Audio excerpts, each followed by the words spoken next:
সেপ্টেম্বরে ফিফা উইন্ডোতে নেপালে গিয়ে দুটি প্রীতি ম্যাচ খেলবে বাংলাদেশ জাতীয় ফুটবল দল। এই দুই ম্যাচের জন্য কন্ডিশনিং ক্যাম্প শুরু করেছে জাতীয় দল।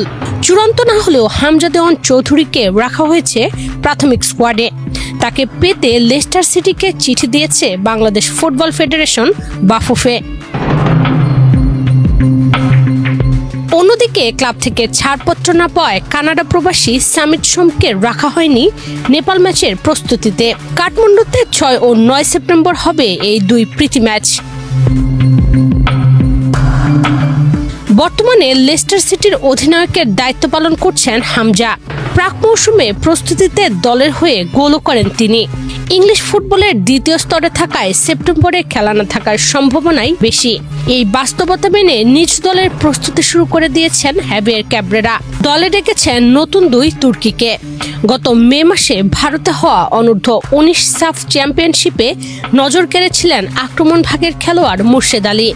সুবাদে এ মাসেই অনূর্ধ্ব-23 দলের ঢাকায় হওয়া কিছুদিনের জন্য ক্যাম্পে ছিলেন এই ফুটবলার। এবার সেই মুর্শেদকে ডেকেছেন জাতীয় দলের কোচ। মুর্শেদের সঙ্গে অনূর্ধ্ব-19 দলের রাইট ব্যাক সানি দাসও ডাক পেয়েছেন।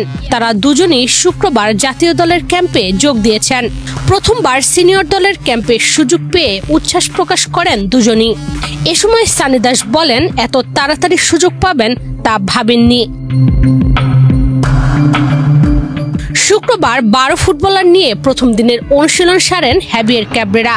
ক্যাম্প শুরুর দিন যোগ দেওয়া 6 ফুটবলারের সঙ্গে পরে আসা আবাহনীর মিতুল মার্মা, কাজেম শাহ, মোহাম্মদ ইব্রাহিম, পাপন সিংহ ও শাকিল হোসেনের সঙ্গে অনুশীলন করেন ব্রাদার্সের জামাল ভুইয়া।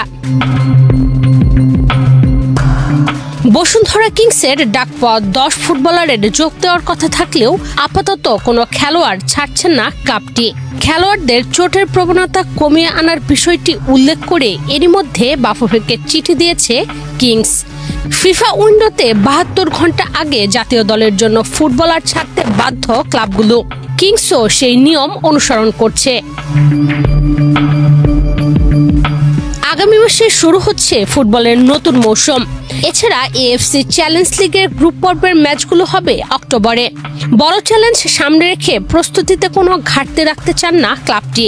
এদিকে নেপালের বিপক্ষে 2 ম্যাচে হামজা চৌধুরীকে পেতে লেস্টার সিটিকে চিঠি দিলেও এখনো কোনো সাড়া পায়নি বাফুফে।